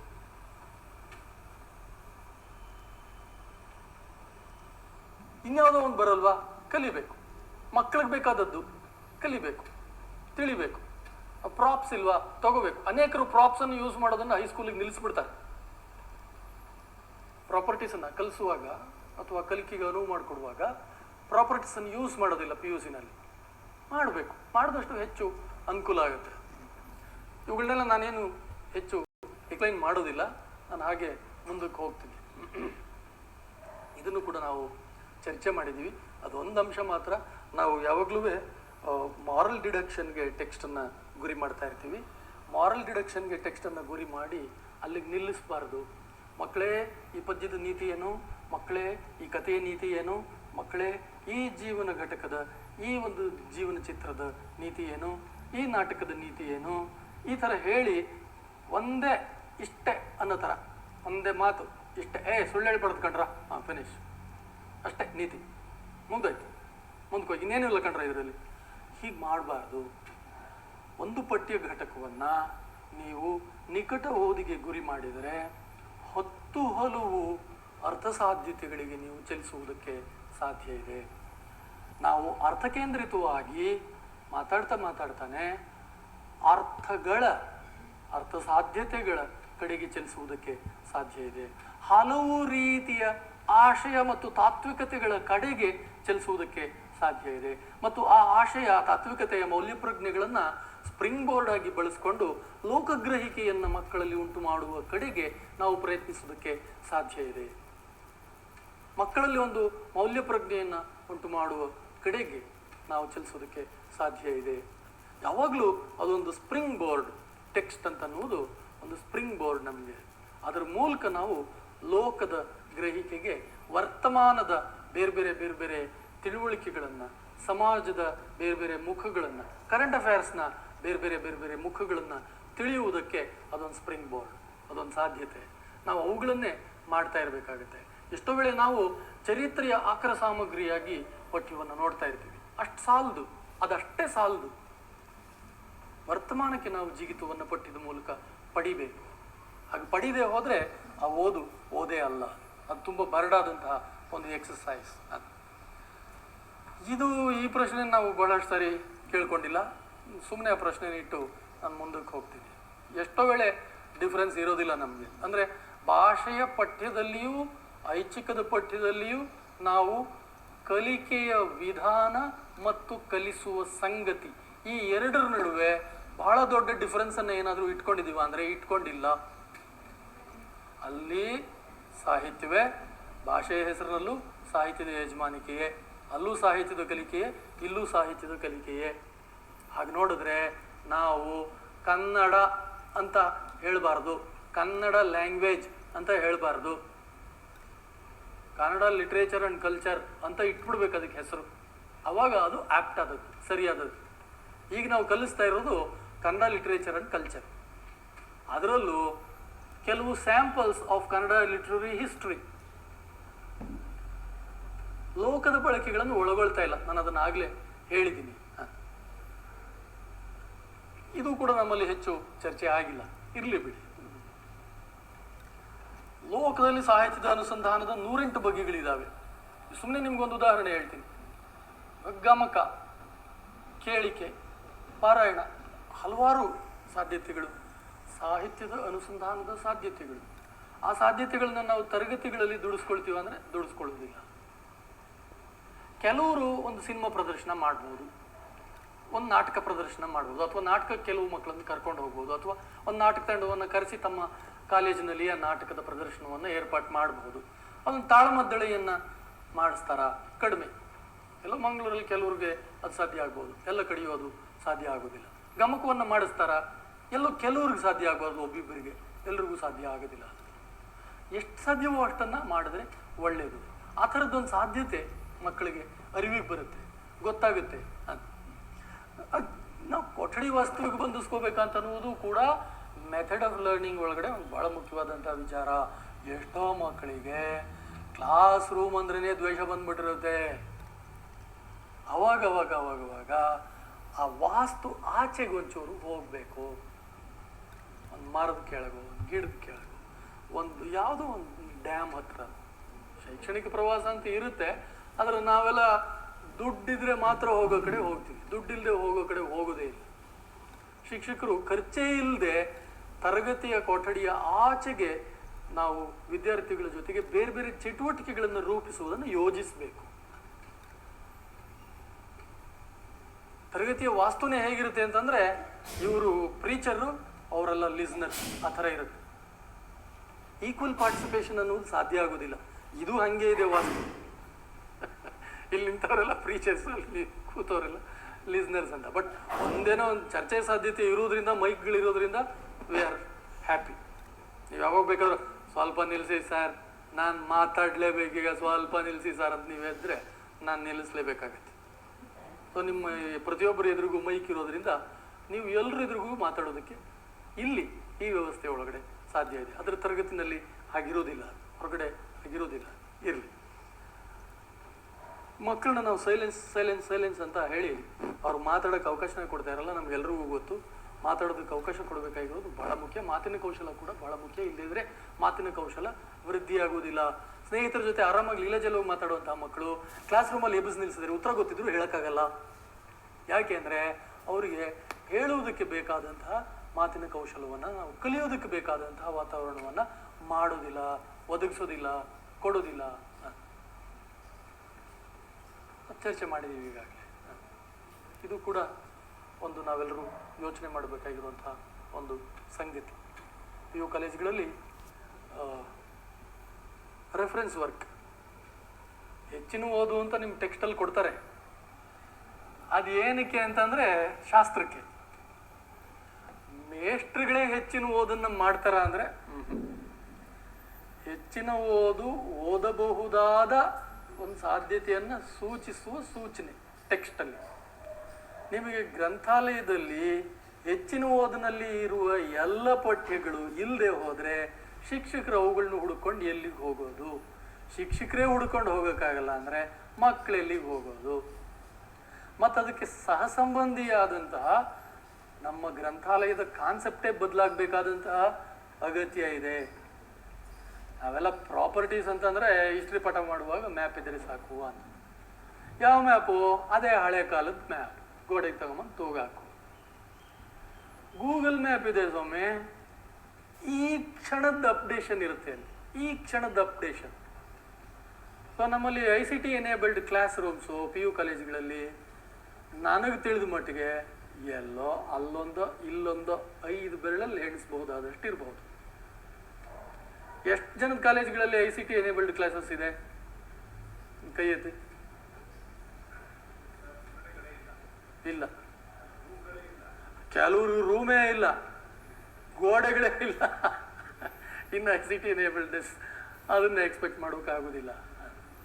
ಬಟ್ ಮಕ್ಕಳ ಕೈಯಲ್ಲಿ ಮೊಬೈಲ್ ಇರುತ್ತೆ, ಟೀಚರ್ಸ್ ಕೈಯಲ್ಲಿ ಮೊಬೈಲ್ ಇರುತ್ತೆ. ಆ ಪ್ರಾಪರ್ಟೀಸನ್ನು ನಾವು ಬಳಸ್ಕೋಬೋದು. ಟೀಚರ್ಗೆ ಬರೋ ಸಂಬಳದಲ್ಲಿ ಅವರು ಒಂದು ನೋಟ್ ತಗೊಳ್ಳೋದು, ಒಂದು ಲ್ಯಾಪ್ಟಾಪ್ ತಗೊಳ್ಳೋದು ಭಾಳ ದೊಡ್ಡ ಕಷ್ಟ ಏನೂ ಅಲ್ಲ. ಚಿಕ್ಕ ಚಿಕ್ಕ ತರಗತಿಗಳಿದ್ದರೆ ಲ್ಯಾಪ್ಟಾಪನ್ನೇ ಬಳಸಿ, ನಮ್ಮ ಮೊಬೈಲ್ ಇಂಟರ್ನೆಟ್ ಸಂಪರ್ಕವನ್ನೇ ಬಳಸಿ ನಾವು ಒಂದು ದೃಶ್ಯ ಪಠ್ಯವನ್ನು ನಾವು ಮಕ್ಕಳಿಗೆ ತೋರಿಸ್ಬೋದು. ಒಂದು ಗುಂಪು ಚರ್ಚೆಯನ್ನು, ಆ ಥರದ ಒಂದು ದೃಶ್ಯವನ್ನು ಮಕ್ಕಳಿಗೆ ತೋರಿಸ್ಬೋದು. ಹಲವಾರು ವಿಚಾರಗಳನ್ನು ನಾವು ಚರ್ಚೆ ಮಾಡಿದ್ವಿ. ಪರೀಕ್ಷೆಗೆ ಸಂಬಂಧಪಟ್ಟಂಗೆ ಒಂದು 2-3 ನಮ್ಮಲ್ಲಿ ಈ ಕೋಆರ್ಡಿನೇಷನ್ ಕಡಿಮೆ. ಟೀಚಿಂಗ್ ಮೆಥಡಾಲಜಿ ಮಾತಾಡುವಾಗ ಪರೀಕ್ಷೆಗೆ ಸಂಬಂಧಪಟ್ಟಾಗೂ ಕೂಡ ನಾವು ಮಾತಾಡಲೇಬೇಕು. 2-3 ಮಾತು ಅಷ್ಟೇ ಹೇಳ್ಬಿಟ್ಟು ನನ್ನ ಮಾತು ಮುಗಿಸ್ತೀನಿ. ಹೆಚ್ಚೊತ್ತು ತಗೊಂಬಿಟ್ಟೆ ಅಂತ ಅನ್ಸುತ್ತೆ. 1 ಗಂಟೆ ಮೀರೋಯ್ತಾ? ಒಂದು 2-3 ಮಾತು ಹೇಳ್ಬಿಟ್ಟು ಮುಗಿಸ್ಬಿಡ್ತೀನಿ. ನಾನು ಅವಾಗಲೇ ಆರಂಭದಲ್ಲೇ ಹೇಳಿದ ಹಾಗೆ ಪರೀಕ್ಷೆಯನ್ನು ಕೂಡ ಕಲಿಕೆಯ ಒಂದು ಚಟುವಟಿಕೆ ಅಂತ ತಿಳಿದಿಲ್ಲ. ನೋಡಿ, ನೀವು ಯಾವುದಾದ್ರೂ ಕಾಂಪಿಟೇಟಿವ್ ಎಕ್ಸಾಮ್ಸ್ಗೆ ಕೋಚ್ ಮಾಡುವಂಥ ಕೋಚಿಂಗ್ ಸೆಂಟರ್ಗಳಿಗೆ ಹೋದರೆ ಅಲ್ಲಿ ಅವರು ಮಾರ್ಕ್ ಎಕ್ಸಾಮ್ಸ್ ಮಾಡ್ತಾರೆ, ಅಣಕು ಪರೀಕ್ಷೆಗಳು ಮಾಡ್ತಾರೆ, ಪರೀಕ್ಷೆಗಳ ಮೂಲಕನೇ ಪರೀಕ್ಷೆಗಳಿಗೆ ಕಳಿಸ್ತಾರೆ. ಅದೊಂದು ಅತಿ ಬಿಡಿ. ನಾವು ನಮ್ಮ ಮಕ್ಳಿಗೆ ಹಂಗೆ ಮಾಡಬೇಕು ಅಂತ ಹೇಳ್ತಾ ಇಲ್ಲ ನಾನು. ಆದರೆ ನಾವು ಎಷ್ಟು ಪರೀಕ್ಷೆಗಳು ಮಾಡಬೇಕು? ಆ ಪರೀಕ್ಷೆಗಳನ್ನು ಪರೀಕ್ಷೆಗಳ ರೀತಿಯಲ್ಲಿ ಮಾಡಬೇಕು. ಮಗುವೆ, ಹುಡುಗನೇ, ಹುಡುಗಿಯೇ, ನೋಡಮ್ಮ, ನೀನು ಕಲಿಯೋದಕ್ಕಿರೋ ಒಂದು ಅವಕಾಶ ಇದು ಅಂತ ಮಾಡಬೇಕು. It is part of learning. ಆ ಥರ ಆಗಬೇಕು ಪರೀಕ್ಷೆ. ಆದರೆ ನಮ್ಮಲ್ಲಿ ಏನಾಗಿದೆ, ಅದಕ್ಕೆ ಅವಕಾಶ ಇಲ್ಲೂ ಆಗಿದೆ. ಯಾವಾಗಲೂ ಮುಚ್ಚಿದ ಪುಸ್ತಕದ ಪರೀಕ್ಷೆಯನ್ನೇ ಶ್ರೇಷ್ಠವಾದಂತಹ ಪರೀಕ್ಷಾ ವಿಧಾನ ಅಂತ ಅಂದ್ಕೊಂಡಿದ್ದೀವಿ.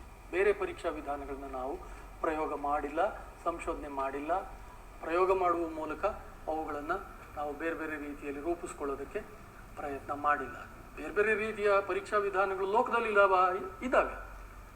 ಅವುಗಳನ್ನು ತರಗತಿಯಲ್ಲಿ ಮಾಡ್ತಾ ಇಲ್ಲ. ಮಲ್ಟಿಪಲ್ ಚಾಯ್ಸ್ ಕ್ವೆಶ್ಚನ್ಸ್ ಆ ಥರದಕ್ಕೊಂದು ಒಳ್ಳೆಯ ಉದಾಹರಣೆ. ಆನ್ಲೈನ್ ಎಕ್ಸಾಮ್ಸ್ ಆ ಥರದ್ದು ಒಂದು ಒಳ್ಳೆಯ ಉದಾಹರಣೆ. ಸಾಧ್ಯತೆಗಳಷ್ಟೇ. ನಮ್ಮ ಸಾಮರ್ಥ್ಯಗಳನ್ನು, ನಮ್ಮ ಕೌಶಲ್ಯಗಳನ್ನು ಪರೀಕ್ಷಿಸುವ ಹಾಗೆ ಪ್ರಶ್ನೆಗಳನ್ನು ನಾವು ಪ್ರಶ್ನೆ ಪತ್ರಿಕೆಗಳಲ್ಲಿ ರೂಪಿಸಲ್ಲ ಅಂತ ಅನ್ನೋದಾದರೆ, ಹಾಗಾದರೆ ನಾವು ಏನನ್ನು ಪರೀಕ್ಷೆ ಮಾಡ್ತೀವಿ? ಅದು ಕೂಡ ಒಂದು ಬಿಗ್ ಕ್ವೆಶ್ಚನ್. ನೋಡಿ, ಸ್ವಂತ ಆಲೋಚನಾ ಕೇಂದ್ರಿತವಾದಂತಹ, ವಿಶ್ಲೇಷಣಾ ಸಾಮರ್ಥ್ಯ ಕೇಂದ್ರಿತವಾದಂತಹ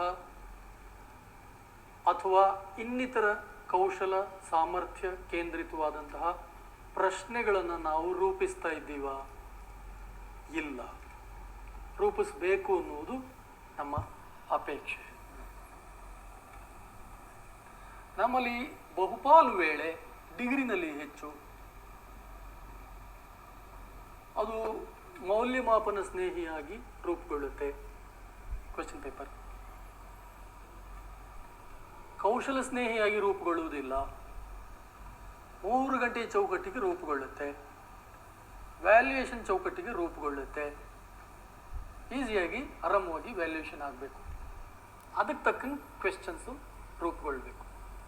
ಹಾಗಾದ್ರೆ ನೀವು ಅಳೆಯೋದೇನನ್ನ? ಸಾಮರ್ಥ್ಯವನ್ನು ಅಥವಾ ಶಿಕ್ಷಕರಿಗೆ ವ್ಯಾಲ್ಯೂಯೇಷನ್ ಮಾಡೋದಕ್ಕೆ ಈಸಿ ಆಗಲಿ ಅನ್ನುವ ಮೆಥಡ್ಗಳನ್ನ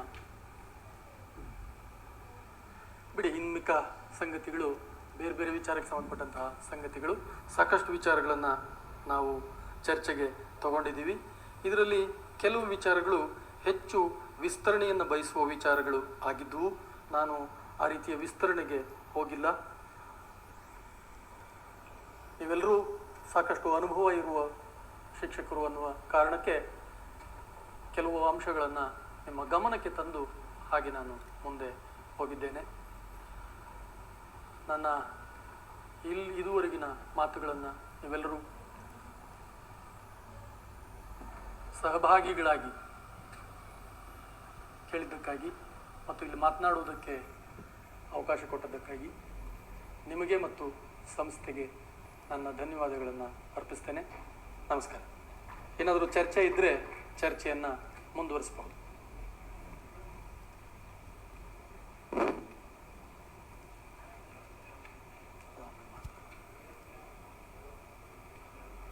ಏರೋಪ್ಲೇನ್ ಡಿಸ್ಪ್ಲೇ ಮಾಡ್ತೀನಿ ಅಂತ ಹೇಳಿದ್ದೆ ಅಲ್ವಾ? ಮಾಡ್ತೀನಿ. ಒಂದು ನಿಮಿಷ.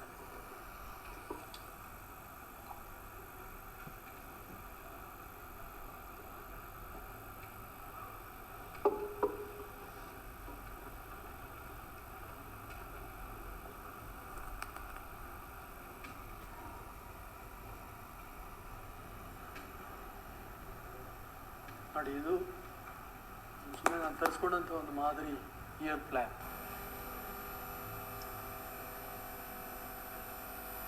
ಗಮನಿಸಿ ಸುಮ್ಮನೆ ಇದನ್ನ ನೋಡಿ. ಇಲ್ಲಿದೆ ನೋಡಿ, ಸೇತುಬಂಧ ಶಿಕ್ಷಣವನ್ನು ಕೈಗೊಳ್ಳುವುದು. ಕಾಣಿಸ್ತಾ ನೋಡಿ? ಅಷ್ಟುವೇ ಪಠ್ಯ ಆಧಾರಿತವಾಗಿ ಎಷ್ಟು ಅವಧಿಯಲ್ಲಿ, ಎಷ್ಟು ಗಂಟೆಯಲ್ಲಿ ಯಾವ ವಿಚಾರವನ್ನು ವಿದ್ಯಾರ್ಥಿಗಳಿಗೆ ತಲುಪಿಸಬೇಕು ಅನ್ನುವ ವಿವರಗಳನ್ನು ಒಳಗೊಂಡಿರುವಂತಹ ಒಂದು ಪ್ಲ್ಯಾನರ್, ಒಂದು ಮಾದರಿ ಪ್ಲ್ಯಾನರ್. ಎಲ್ಲುವೆ ನೋಡಿ, ನಾನು ಹೇಳಿದ ಕೌಶಲ್ಯಗಳಾಗಲಿ, ಸಾಮರ್ಥ್ಯಗಳಾಗಲಿ, ಅವುಗಳನ್ನು ಗುರುತಿಸುವ, ವೃದ್ಧಿಸುವ ಚಟುವಟಿಕೆಗಳಾಗಲಿ ಆ ಇಯರ್ ಪ್ಲ್ಯಾನಲ್ಲಿ ಇದಾವ ಅಂದರೆ ಇಲ್ಲ. ಅಥವಾ ನಾನು ಚರ್ಚೆ ಮಾಡಿದ ಮೆಥಡ್, ಕಲಿಯಲು ಅನುವು ಮಾಡಿಕೊಡಬಹುದಾದಂತಹ ಸಾಧ್ಯತೆಗಳ ಹುಡುಕಾಟ, ಅವುಗಳಿಗೆ ಸಂಬಂಧಪಟ್ಟಂತಹ ಯಾವುದಾದ್ರೂ ಅಂಶಗಳು ಇದಾವ? ಇಲ್ಲ. ನಾನು ಸುಮ್ಮನೆ ಒಂದು 2-3 ಮಾತ್ರ ತಂದೆ. ನಾನು ಇನ್ನೊಂದಷ್ಟು ತರಿಸ್ಕೊಂಡಿದ್ದೆ ಬೇರೆ ಬೇರೆ ಬೇರೆ ಬೇರೆ ಮಾದರಿಗಳು. ಇದನ್ನೇ ನೀವು ಒಂದು ದೊಡ್ಡ ಅಧ್ಯಯನವನ್ನು ಮಾಡಿ ಬೇರೆ ಬೇರೆ ಬೇರೆ ಬೇರೆ ಪ್ರದೇಶಗಳಿಂದ ಅವುಗಳನ್ನು ತರಿಸ್ಕೊಂಡು ಒಂದು ಸಾಧಾರಣವಾದ, ಒಂದು ಸಾಮಾನ್ಯವಾದ ಮಾದರಿಯನ್ನು ತಯಾರು ಮಾಡುವುದಕ್ಕೆ ಸಾಧ್ಯ ಇದೆ.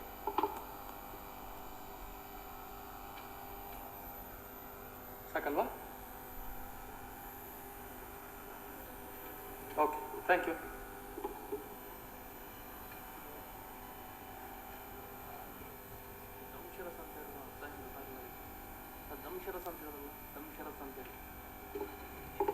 Hello sir. ಆತ್ಮೀಯರೇ, ಅಲ್ಲಿ ಒಂದು ನಿಮಿಷ, ಇಲ್ಲಿಯವರೆಗೆ ಒಂದು ಪ್ರಶ್ನೆ ಇದೆ ಸರ್. ದಂಶರಸ್ ಅಂತ ಹೇಳಿದ್ರೆ ಅವಕಾಶ ಇದೆ ಇದೆ ಇದೆ. ಒಂದು ನಿಮಿಷ ಹೇಳ್ತೀನಿ.